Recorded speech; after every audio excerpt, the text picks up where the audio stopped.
Olá, estamos de volta com Frente a Frente, que hoje recebe o deputado federal Osmar Terra, que já foi ministro do Desenvolvimento Social e ministro da Cidadania. Deputado, além das vacinas, um outro assunto que está em discussão no Congresso Nacional é a questão do auxílio emergencial. O governo já disse que não tem recursos para retomar o pagamento do auxílio, que acabou em dezembro, mas o ministro da Economia, Paulo Guedes, disse que se não tiver uma vacinação em massa, que se não tivermos aí as pessoas já protegidas da Covid e se a situação continuar se agravando, vai ter que cortar verbas de vários programas e conceder o auxílio emergencial. Qual é a sua avaliação? É preciso o auxílio? Ele volta? Olha, as pessoas falam do auxílio, mas se esquecem que já tinha um auxílio antes, né, que era a Bolsa Família, né, que atendia a população mais pobre. Esse auxílio foi maior que o Bolsa Família, muito maior, e atendeu um público muito maior, porque muita gente, essa foi uma consequência dessas decisões políticas erradas, né, do lockdown, que provocou um empobrecimento maciço, jogou na miséria, dobrou o número de miseráveis que tinha no Brasil. Quem tinha trabalho informal, trabalhava de manhã para comer de tarde, ficou sem nada. As diaristas ficaram sem trabalho, se fechou tudo, se criou um pânico na população, se fechou tudo. Então, 65 milhões de pessoas receberam um auxílio mensal de R$600 no mínimo. Se era chefe de família, recebia 1.200. O Bolsa Família era R$200, 200 e poucos reais. Então, bateu um recorde, foi a maior transferência de renda da história, né? Que já se fez, era 35 bilhões por mês, o que se gastava por ano passou a se gastar por mês. É claro que o Brasil não aguenta isso muito tempo. Agora, como a economia já está retomando, o agronegócio nunca parou, né? Nós temos uma quantidade grande de pessoas que nunca pararam de trabalhar. Metade da força de trabalho nunca parou, por isso esse lockdown era uma ficção, né? As pessoas trabalhavam, o agronegócio, o transporte, saúde, então ninguém parou. As pessoas iam dormir em casa, se contaminavam fora, iam dormir em casa e transmitiam para a família toda. A maior contágio foi familiar, né? Então, a decisão política errada levou a um empobrecimento do país. Não foi o vírus. O vírus tivesse sido tratado como se tratou em todos os manuais de epidemiologia, de medicina, não teria tido essa crise, essa gravidade toda. Agora, o que vai continuar é o Bolsa Família, com algumas melhoras. Eu acho que vai continuar. Quer dizer, os mais pobres não vão ficar abandonados. Mas o Congresso quer aprovar o auxílio emergencial, pelo menos os deputados que a gente conversa e a gente vê, todos se pronunciam a favor da aprovação do auxílio emergencial pelo Congresso, já que o governo não defende. Como é que vai ficar isso? O senhor acha que o Congresso vai aprovar? Falar uma coisa, o auxílio era bem menor do que estava previsto e o próprio governo aumentou. O governo aumentou. Então, o governo Bolsonaro se preocupou com a situação grave que ficaram as pessoas mais pobres, mais vulneráveis, né?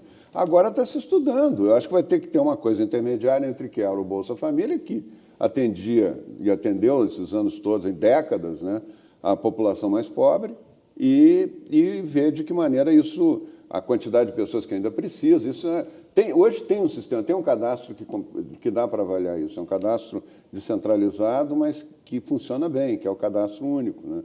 O Cadastro Brasil foi muito bem feito, inclusive os Estados Unidos o Ministério da Cidadania controla bem, tem uma boa... Os Estados Unidos mandou cheques para a casa das pessoas, e os cheques voltaram, alguns, né? Pessoas morreram, ou que não estavam mais lá, mudaram de endereço.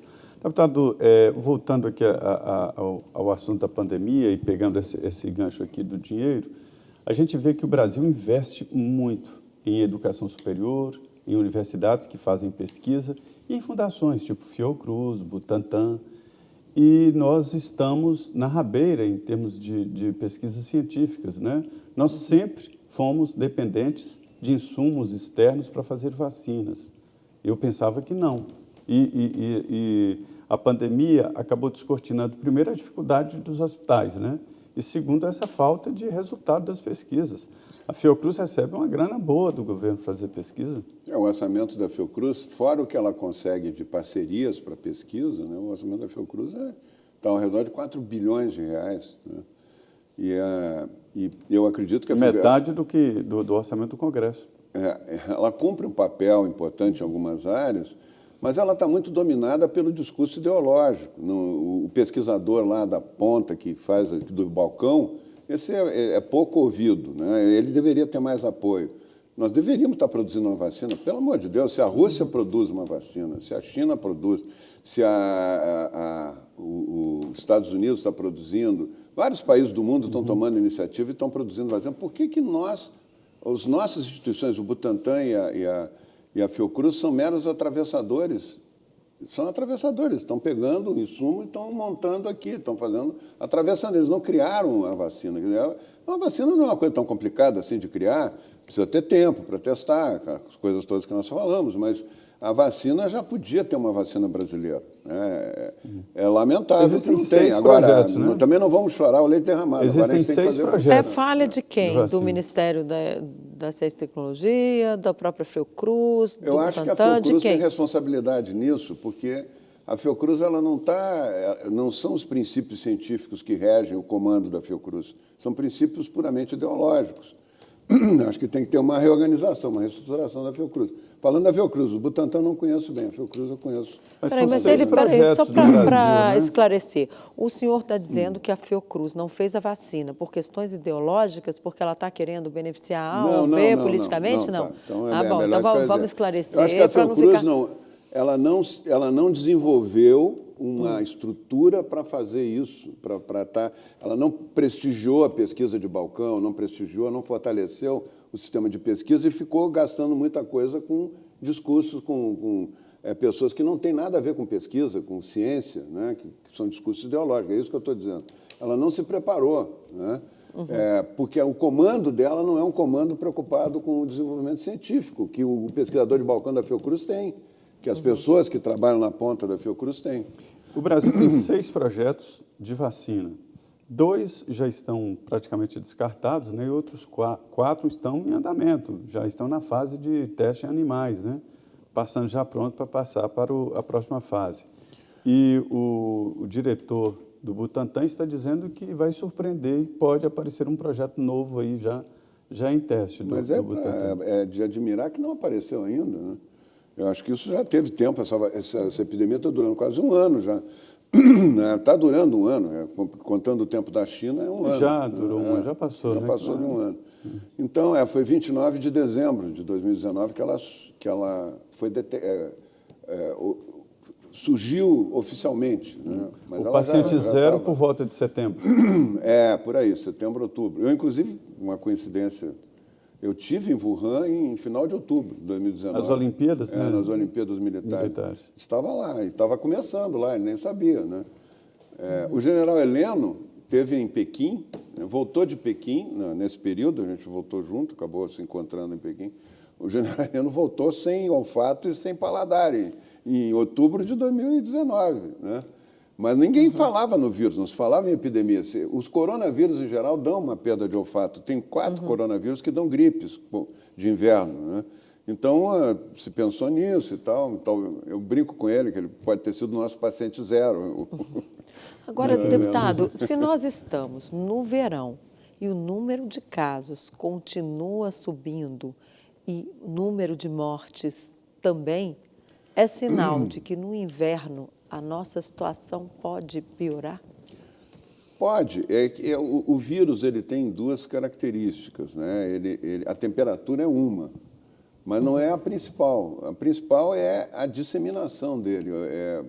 Por exemplo, por que a epidemia foi muito mais importante no Ceará, em Pernambuco, em Manaus, em Belém, do que em Porto Alegre, Curitiba, Santa Catarina, Mato Grosso do Sul no começo?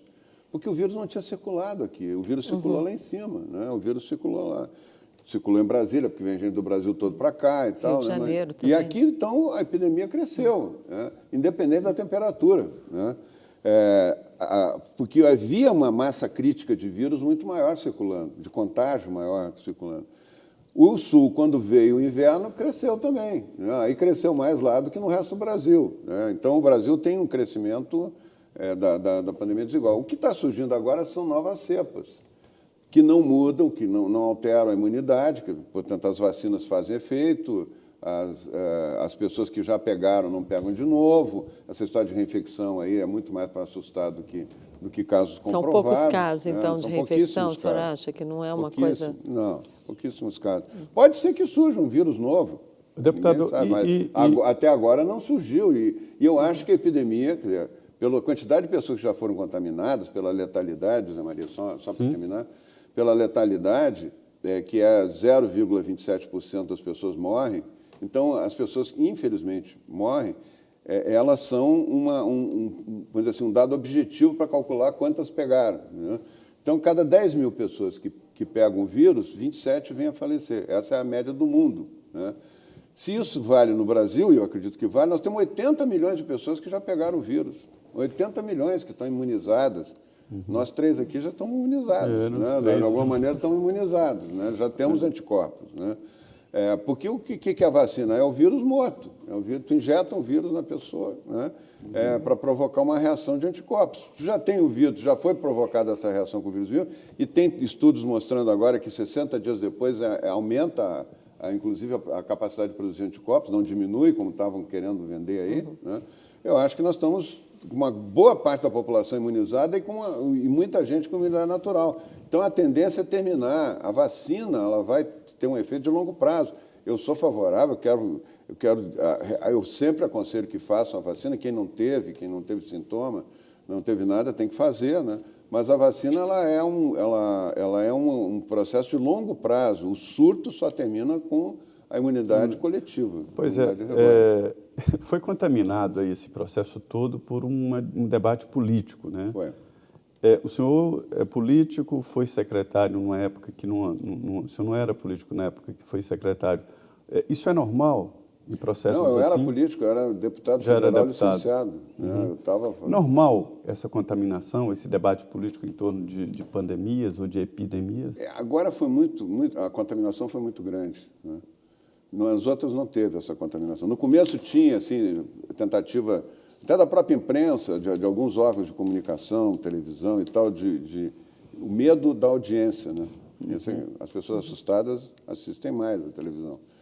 Então, se tentou criar um certo medo. Quando se viu que dava para explicar que a epidemia tinha um começo, meio e fim, e que os cuidados ajudavam, que tinha que proteger a população de risco, quando se explicou isso com clareza, se reduziu o medo das pessoas. As pessoas passaram a confiar, né, que aquilo ia terminar.